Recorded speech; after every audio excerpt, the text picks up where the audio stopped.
Apa itu asas umum pemerintahan yang baik? Asas-asas umum pemerintahan yang baik AAUPB adalah prinsip yang digunakan sebagai acuan penggunaan wewenang bagi pejabat pemerintahan dalam mengeluarkan keputusan dan atau tindakan dalam penyelenggaraan pemerintahan.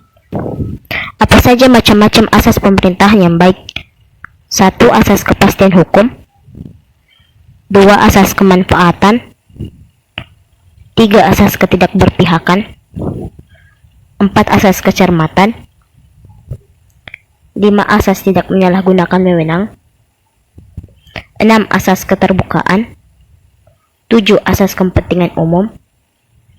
8. Asas pelayanan yang baik. 9. Asas keseimbangan. 10. Asas kesamaan dalam mengambil keputusan. 11. Asas motivasi untuk setiap keputusan. 12. Asas permainan yang layak. 13. Asas keadilan dan kewajaran. 14. Asas kepercayaan menanggapi pengharapan yang wajar. 15. Asas menyediakan suatu keputusan yang batal. 16. Asas perlindungan atas cara hidup pribadi. Dan terakhir 17. Asas kebijaksanaan. Bagaimana implementasi asas-asas umum pemerintahan yang baik dalam bidang pendidikan? Faktanya, implementasi asas umum pemerintahan yang baik dalam pendidikan masih kurang. Contohnya pada asas ke-8 yaitu asas pelayanan yang baik, di mana asas ini dimaksudkan dalam pelayanan yang baik, biaya yang jelas, sesuai dengan standar pelayanan dan ketentuan peraturan perundang-undangan.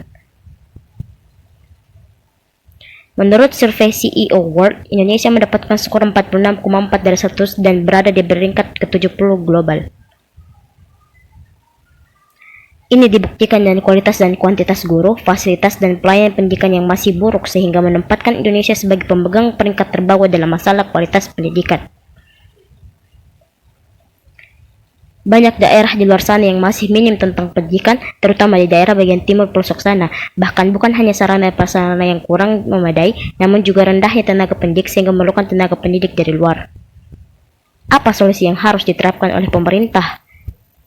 Penyebab dari faktor kemiskinan anak-anak yang masih di bawah umur yang membantu ekonomi keluarganya sehingga menghambat pendidikannya.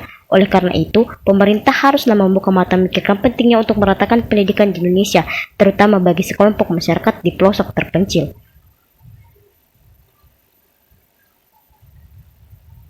Pemerintah juga harus bisa membina para guru agar semakin berkualitas sesuai dengan bidang dan kebutuhan, meningkatkan sarana dan prasarana pendidikan secara merata, serta memberikan bantuan berupa beasiswa kepada anak yang kurang mampu secara merata dengan proses yang mudah. Pemerataan pendidikan juga menjadi PR utama pemerintah karena sesuai dengan Undang-Undang 1945 Pasal 31 Ayat 1 bahwa setiap warga negara berhak mendapatkan pendidikan. Karena itulah pemerintah harus fokus dengan pemerataan pendidikan di pelosok agar hak anak-anak yang harus mengenyam pendidikan bisa terpenuhi. Sekian dan terima kasih.